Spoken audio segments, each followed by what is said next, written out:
Well, here we go. Next in the series, I'm here with Alix Crittenden. I mean, I can't do any interview series without her. Fan favorite from Wyoming. How are you? I'm good, really good. So your snow dance must have worked. Yeah, it did. You know, it's been such a strange winter. We had no snow, no snow, no snow. We got a little bit of snow and then it warmed up to like 50 degrees and turned to a sheet of ice. And then no snow, no snow, no snow. And then we got all the snow at once. And we actually haven't had anything since. We weren't actually here when we got the big snow. We had gone to a race over in the Bighorns. And then we went to West Yellowstone to train for about a week or so. And it snowed a bunch while we were away. And when we got back, it had finished up and it's been, 10 to 15 below Fahrenheit in the mornings, warming up to 20, 25 during the day. Really nice trails. I think it's going to make the race have some really good conditions for some fast trails. So should be fun. Yeah, it was actually kind of fun following you on Facebook with your snow dancing sometime. I think it was like November or December. And then seeing you come back to all buried dog houses, like, yeah, she got what she wanted. Yeah, for sure. Well, it was funny too, because usually we're in that yard by, the first week, second week of December, because that's when we start traveling to do our longer runs. And we hadn't made it to my yard, and we wait because my horses are in there in the summertime. And so there's horse poop under the snow. So we usually like to wait until we can pack it really good. Otherwise, the dogs are just digging it up and eating horse poop all the time. Well, they probably do that anyhow. Yeah. Actually, this dog named Angus has a hole about 3 foot deep so that he can get down to the horse poop. So. Oh, okay. So, but you didn't go to West Yellowstone racing in that Wildfire Special. How come? It's only like a 3-hour drive, 3.5-hour drive for you.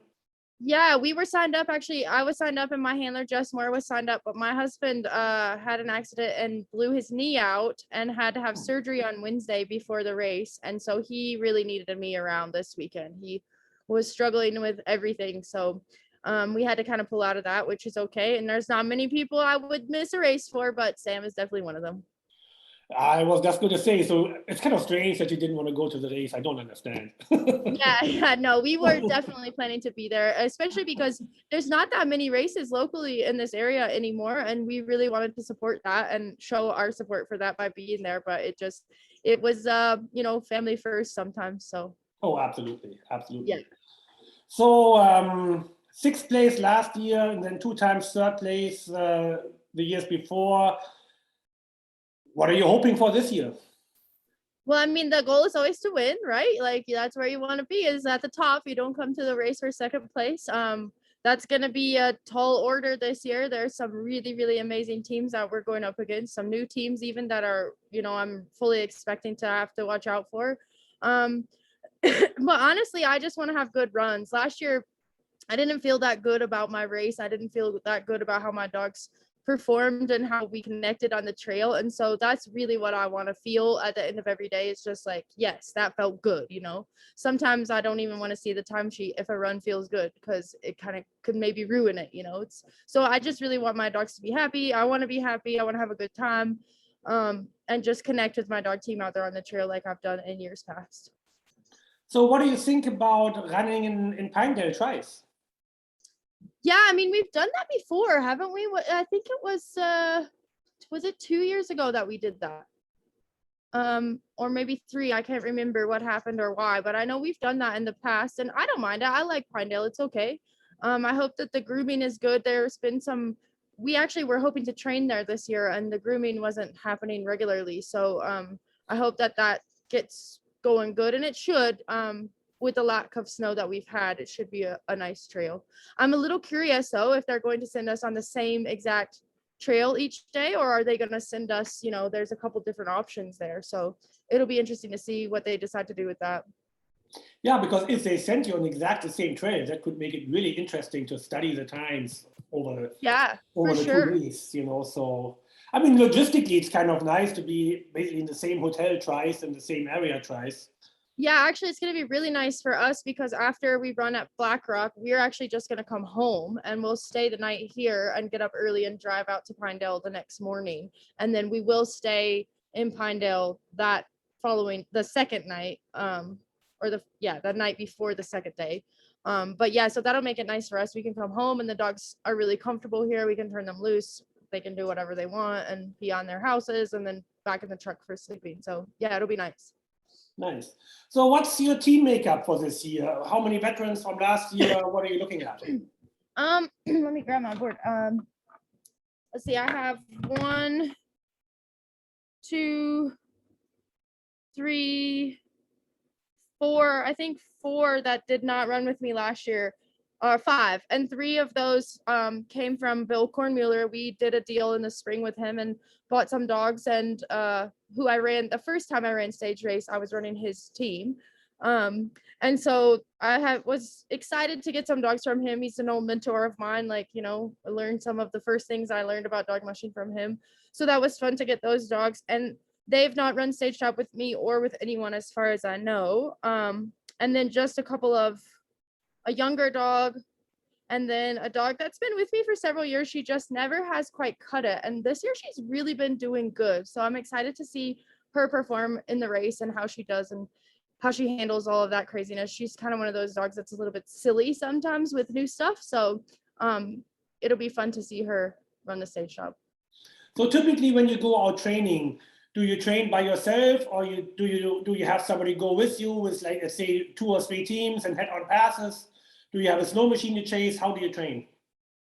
So some of all of that. We have I have a handler, Jess Moore, and she helps me out in the fall early training. We have the help of the guides at the tour kennel that we also run.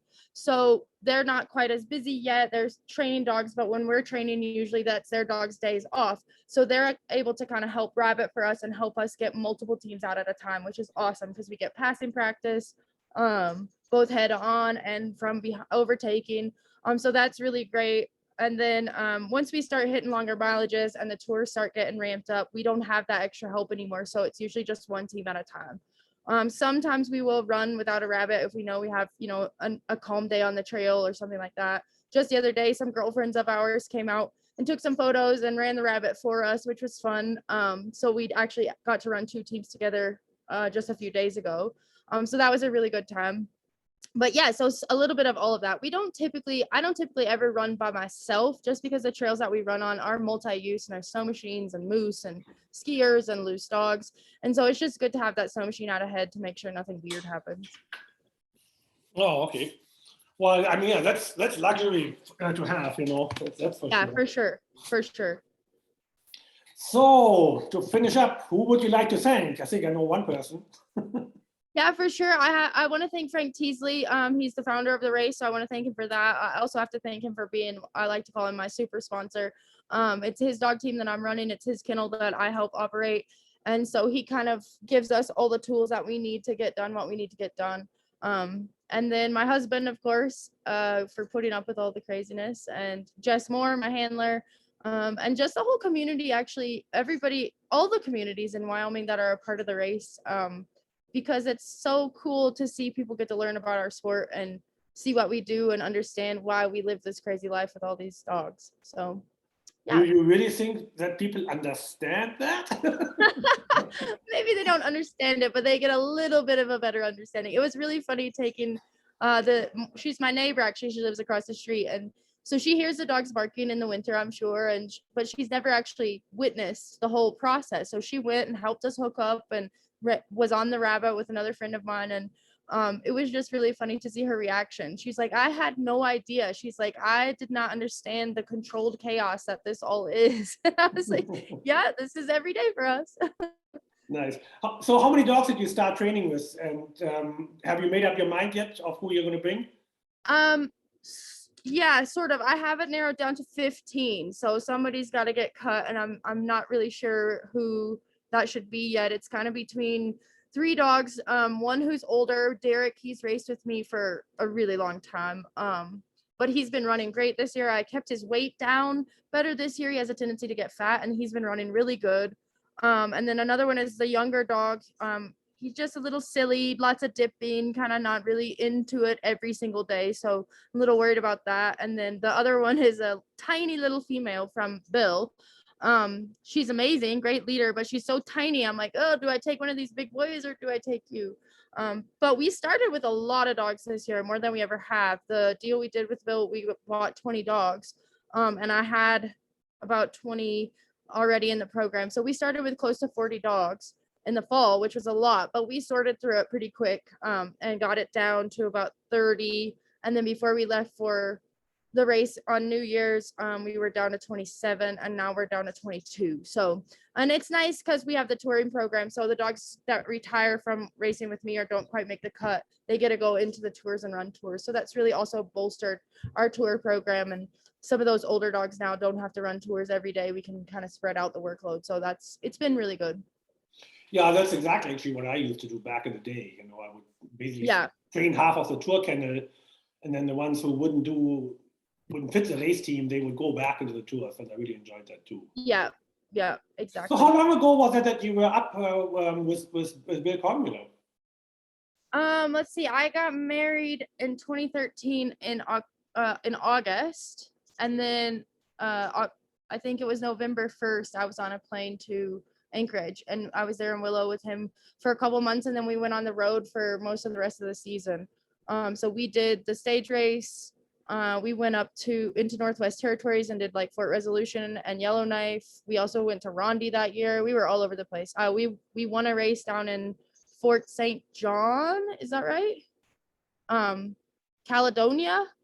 Yeah, that's a stage race there. Yeah. That's an interesting way to get. That's an interesting way to get married and then hit the road. What's that? That's an interesting way to get married and then hit the road. Yeah, I didn't plan that. I was good friends with Willie Cormier, who is Bill's son, and he had been running the stage race with Bill's dogs, and Bill actually had not been down to the stage race, and Willie was kind of getting away from the dogs. Him and his dad were getting along super great sometimes, and so he was like, look, I don't want to do this anymore. I want to work. And I think you would be a really good fit to come run dogs with my dad. And so I was like, well, there's no way I can do that. I'm getting married in August. Like, I can't do that. Like, I'm pretty well retired from running dogs. And he called me, or I thought about it for a couple weeks, and I was like, Alex, what are you doing? This is a crazy opportunity. Like, you should go and do this. So I talked it over with my husband, and he was like, well, it doesn't really matter what I say. You're probably going whether I like it or not. So yeah, I went. Yeah, it was a great experience. It was really interesting working with Bill. He's a character. I don't know if you've met Bill, but it was fun, and we had a lot of good times. We had some rough times. We actually ran off the highway just outside of Whitehorse in the middle of the night because Bill fell asleep, and yeah, we had all kinds of adventures, but it was good. Well, awesome. So this was nice to catch up with you. See you in a couple of days. Yeah, I can't wait. Thanks, Sebastian.